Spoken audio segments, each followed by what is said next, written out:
बिस्मिल्लाहिर्रहमानिर्रहीम। खातिन हज़रात, मैं हूँ अख्तर अब्बास और आप सबको मेरा सलाम पहुँचे। आज सुबह इस्लामाबाद से एक खातून का फ़ोन आया। ये मेरी पुरानी क्लाइंट है। इनकी फ़ैमिली के बाकी लोग भी मशवरे के लिए तशरीफ़ लाते हैं और जब भी मैं इस्लामाबाद जाता हूँ तो ज़रूर ये रब्ता करती हैं। अभी मुझे चूँकि 26-27 को जाना है तो उन्होंने इसीलिए रब्ता किया, लेकिन इस दफ़ा उनका मसला बहुत अहम था और उन्होंने बताया कि उनकी कोई 18-19 साल की बच्ची है और वो बार बार अपने प्राइवेट पार्ट्स पे ख़ारिश करती है और जिस वजह से एक कॉम्प्लिकेशन हो गई है। इनफैक्ट खातिन हज़रात, आज मैं चाहूँगा कि अगर नौजवान देख रहे हैं तो वो चाहे इस वीडियो को ना देखें। वालिद, वालदा और बेटियाँ, यानी इन तीनों के लिए ये है, चूँकि इसलिए कि ये इन तीनों से मुताल्लिक़ है। वैसे तो इन्फॉर्मेशन हमेशा आम तौर पे आसपास होती है, लेकिन जो टारगेटेड इन्फॉर्मेशन हो अगर वो उन्हीं जगहों पे जाए तो ज़्यादा फ़ायदा होता है। बुनियादी तौर पे एक बात याद रखिएगा, माँओं को और बापों को बहुत मोहतात होना चाहिए जब आपके बच्चे बड़े हो रहे होते हैं, और ख़ास तौर पे टीन एज में जब बच्चों के जिस्म पे अज़ाफ़ी हिस्सों पे बाल आ जाते हैं। लाइक उस वक्त जो सबसे बड़ी कॉम्प्लिकेशन होती है, अगर माँ ने और बाप ने तवज्जो न दी तो मेल और फीमेल दोनों अपने लोअर पार्ट्स को खुजाने लगते हैं बार बार। इनफैक्ट एक आध दफ़ा खुजा लें तो खैर है, अगर मुश्किल ऐसा हो रहा हो और रात को सोते हुए भी ऐसा कर रहे हों, दिन को बैठते हुए भी ऐसा कर रहे हों आते जाते, तो फ़ौरी तौर पे आपको इस तरफ मुतवज्जो होना चाहिए। और लड़कियों के मामले में 2-3 चीज़ें ऐसी हैं जो माओं को हर सूरत में इल्म होना चाहिए। बच्चियाँ जब ख़ारिश करती हैं तो अगर उन्हें कहा जाए तो आमतौर पे वो कहती हैं कि मुझे एचिंग हो रही है और मुझे खुजली हो रही है। उसकी 2 वजूहात हो सकती हैं। एक वजह तो अगर वो अपनी प्रॉपर सफाई नहीं करती और बालों को जल्दी नहीं वहाँ से रिमूव करती तो ख़ारिश होगी, और इस ख़ारिश के नतीजे में जो अगली कॉम्प्लिकेशन होने वाली है हम उस पर बात करने लगे। इस केस में इस बच्ची के साथ ये हुआ, और ये बच्ची वाहिद नहीं है। चूँकि इस तरह के केसेस जब आते हैं तो हम आमतौर पे उसको ट्रीट करके इग्नोर कर देते, आप तक बात नहीं पहुंचाते। पर जब भी किसी मामले में 3 से ज़्यादा केसेस मेरे पास आने लगें और मुझे उनको ट्रीट करने के बाद फिर मैं कोशिश करता हूं कि उसकी कुछ इन्फॉर्मेशन सेंसर्ड होकर आप तक पहुंचे।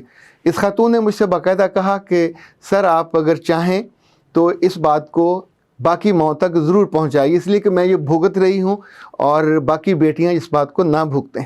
खातिन हज़रात, अगर आप अपनी बच्चियों के लिए बुरे पैड्स या सस्ते पैड्स ख़रीदेंगे तो उसकी कॉम्प्लिकेशन भी आप, क्योंकि रिसाइकल पैड्स हैं, इनकी वजह से वहाँ से एचिंग शुरू हो जाती है और ये एचिंग इतनी ज़्यादा होती है, बार बार टच करने से जो हार्मोन लेवल है वो डिस्टर्ब हो जाता है, जो एस्ट्रोजन लेवल एकदम से वो बढ़ जाता है और उसके बाद उस लड़की को ऑर्गेज़म आना शुरू हो जाता है। यानी आप उसको मज़ा लेने लगते हैं और मज़ा लेने की खातिर अपने बेड में आते जाते बैठे, जब भी अकेले हो, समटाइम इतनी बेबसी हो जाती है कि घर वालों के सामने भी वो अपने प्राइवेट पार्ट्स को छूने से बाज नहीं आती। इस मौके पे माओं को बहुत ज़्यादा तवज्जो करना चाहिए और फ़ौरी तौर पे उनकी ट्रीटमेंट करनी चाहिए। इनकी ट्रीटमेंट इतनी लाजिम है क्योंकि उसके बाद वाइट डिस्चार्ज शुरू हो जाता है और वो उनकी ज़िंदगी और आने वाली ज़िंदगी, जो खानगी ज़िंदगी है, उसको बर्बाद करने वाला होता है। इसीलिए जैसे प्रेगनेंसी के बाद लड़की को एंटीबायोटिक्स के इंजेक्शन दिए जाते हैं, एस्ट्रोजन लेवल के हाई होने की वजह से उसको एचिंग ज़्यादा हो रही हो और वो बहुत परेशान हो और बाकी घर वाले भी परेशान हो तो उसको फिर फ्लैजल के इंजेक्शन भी दिए जाते हैं। इसके साथ साथ उसको एक्सरसाइजेज बताई जाती हैं और एक्सरसाइजेज के साथ 2-3 चीज़ें ऐसी हैं जो ऐसी बच्चियों को ज़्यादा इस्तेमाल कराई जाती हैं। लाइक उनको सिरका दिया जाता है और साथ उनको दही दिया जाता है। लेकिन एक बात याद रखिएगा, कभी कोई मेडिसिन ख़ुद इस्तेमाल ना कीजिए। इवन सिरका अगर आप ख़ुद इस्तेमाल करोगे तो याद रखिएगा सिरका हमेशा स्ट्रॉ से लेना चाहिए, वरना आपके जो दांतों का एनेमल है ये सिरका उनको खा जाता है। तो इसीलिए मैं हमेशा आपसे कहता होता हूँ कि जब जब ऐसी कोई सूरत हो तो आप किसी न किसी न्यूट्रिशनिस्ट से या डॉक्टर से रब्ता किया करें। अपनी मर्ज़ी से जब भी आप कोई ट्रीटमेंट करेंगे तो आपका नुकसान हो जाएगा, और ये नुकसान चूँकि जिस्म के सबसे नाजुक हिस्सों का होता है, इसका नुकसान देर तक रहता है। खातिन हज़रात, माओं को जितनी भी मसरूफ़ हों, जितनी भी उनकी अपने मियों से लड़ाई हो, जितने भी अपने ख़ानदान में उनके झगड़े हों, देखें आपकी सबसे जो कीमती मता है वो आपकी बेटी है।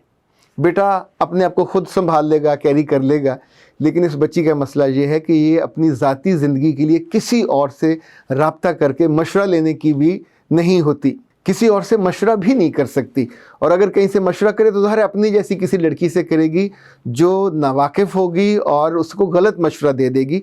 इसलिए مائیں 2-3 کام اور بھی ضرور کریں. بچیوں کے جو موبائلز ہیں ان پہ بہت نظر رکھیں, اور خاص طور پہ کسی بیٹی کو یہ اجازت گھر میں نہیں ہونی چاہیے, چاہے وہ کسی بھی عمر کی ہو, یعنی جو ہی وہ 8-9 سال سے بڑی ہو رہی ہوتی ہے, کہ اس کے لاک نہیں لگنا چاہیے, موبائل پہ کوئی پاسورڈ نہیں ہونا چاہیے.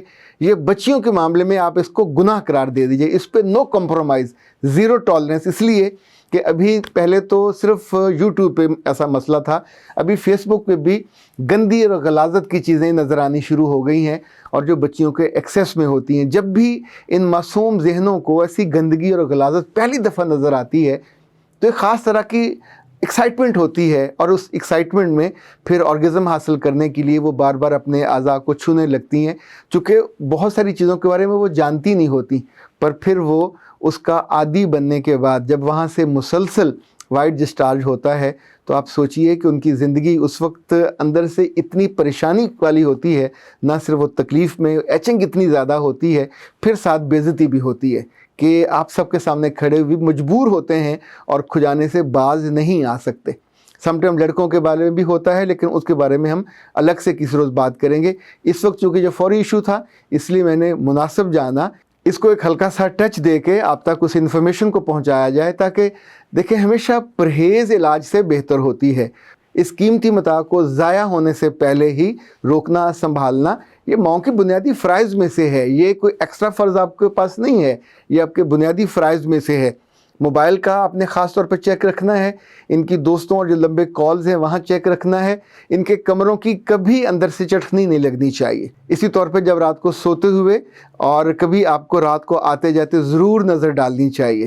اگر یہ واش روم میں زیادہ دیر لگائیں تو بھی آپ کو متوجہ ہونا چاہیے, تاکہ مسئلے کا آپ کو وقت پہ پتہ چل جائے. تو پھر آپ اس کے علاج کے لیے انسان ٹریٹمنٹ کے لیے جاتا ہے, اور ٹریٹمنٹ سے آپ اپنی بیٹی کی زندگی, اس کی عزت, عصمت سبھی کو محفوظ کر سکتے ہیں. جن باتوں کا اگر ترتیب وار ہم اس کو دیکھ لیں, آپ کو خیال رکھنا ہے ایک بچی کی جو ہائیجین کا بہت خیال رکھنا ہے. ان کے بالوں کی صفائی ریگولر ہونا چاہیے, اور ہفتے 10 دن کا گیپ بہت زیادہ ہے, اس کے زیادہ ان کو نہیں دینا چاہیے چونکہ اس کا نقصان زیادہ ہے. دوسرا, جو بھی پیڈز لے کے آئیں اچھے برانڈڈ ہوں, اچھی کمپنی کے ہوں, سستے کے چکر میں کبھی مت پڑیے. اور اب تو گھر بنانے کا کوئی رواج نہیں رہا, انفیکٹ وہ بھی بہت ڈیمیج کر دیتے تھے. اور یہ خاص طور پہ جو سستے ہوں اور ریسائیکل والے ہوئے ہوں, ان کی وجہ سے وہاں ایچنگ زیادہ ہوتی ہے, اور پھر ظاہر ہے وہ پورا لیول آپ کا خراب ہو جاتا ہے. ان اعضاء کی نزاکت کا عالم یہ ہوتا ہے کہ فنگس سے بچانا ہوتا ہے. ان ایکسرسائزز سے اور فوڈ سے آپ یہ کام کر سکتے ہیں. اور یہ انجیکشن بھی, جیسے میں نے فلیجل کے انجیکشن کہا یا اینٹی بایوٹکس کہا, یہ آپ اپنی مرضی سے مت لگوائیے گا, لیکن ان کی ٹریٹمنٹ یہی ہے تاکہ جب آپ جائیں تو آپ کو علم ہو کہ اب اس کو ٹریٹ کیسے کرنا ہے. اچھا, جو بچیاں اس وقت میرے سامنے ہیں اور بات سن رہی ہیں, اب میں ان سے بطور خاص بھی کہوں گا کہ پیاری بیٹیوں, تم اپنی دوستوں میں اس کا بطور خاص خیال رکھا کرو. اگر کسی بچی کے ساتھ ایسا مسئلہ ہونے لگے تو وہ ڈپریشن میں بھی جا سکتی ہے, اور وہ اپنے آپ کو برباد بھی کر سکتی ہے. کچھ چیزیں ایسی ہوتی ہیں جو پیار سے, محبت سے, ڈانٹے بنا, سم ٹائم کوئی بچہ یا بچی کسی غلطی میں انوالو ہو جاتا ہے, کوئی غلط عادت اختیار کر لیتا ہے, تو اس پہ اس کی رسوائی کو روکنا یہ بھی ہم پہ واجب ہے. اس کو بے عزتی سے روکنا یہ بھی ہم پہ واجب ہے. اس کی ڈپریشن اور انگزائٹی اس میں کوئی اور طرح کی چلی جائے وہ بھی, اور اس کا جسم خراب ہو جائے, یہ سب. کیونکہ یاد رکھیے گا, محبت صرف کہنے کی تھوڑی ہوتی ہے کہ لفظوں سے آپ نے دوسرے کے لیے کہا کہ آئی لو یو, تم مجھے بہت اچھی لگتی اور میں ساری عمر تمہارے ساتھ دوستانہ تعلق. جب تک ہم دوسرے کی خیر خواہی نہیں کرتے, خیر خواہی ہمارے دین کا حصہ ہے. اور یاد رکھیے گا, دوسرا کوئی غلطی کرنے لگے اور ہمارا اپنا ہو اور ہم اس کو جانتے ہوں, اور ہمارے کان کھڑے ہونے چاہیے, ہم کو فوراً ہماری چھٹی اس کو بتانا چاہیے کہ دیر از سم تھنگ رانگ, جو معمول میں بچیاں اس طرح نہیں کرتی. بچیاں اتنی نفیس ہوتی ہیں, نارمل ہوتی ہیں, اور اپنے آپ کو بہت عمدگی کے ساتھ کیری کر کے رکھتی ہیں. تو اگر جب بھی کوئی اب نارملٹی پیدا ہو تو اس طرف آپ کو فوراً دھیان دینا چاہیے, تاکہ وہ اب نارملٹی کسی بچی کو اب نارمل نہ کر دے. میرا رب آپ سب کی عزتوں کو سلامت رکھے, عصمتوں کو سلامت رکھے, اور آپ کی جو حیا اور آپ کی جو زندگی خاندانوں میں, اگلے خاندانوں میں آنی ہے, ان میں آپ کے لیے خوشی اور خوشگواری ہو, ان میں آپ کے لیے کوئی سٹریس نہ ہو. اختر عباس کو اجازت دیجیے. السلام علیکم.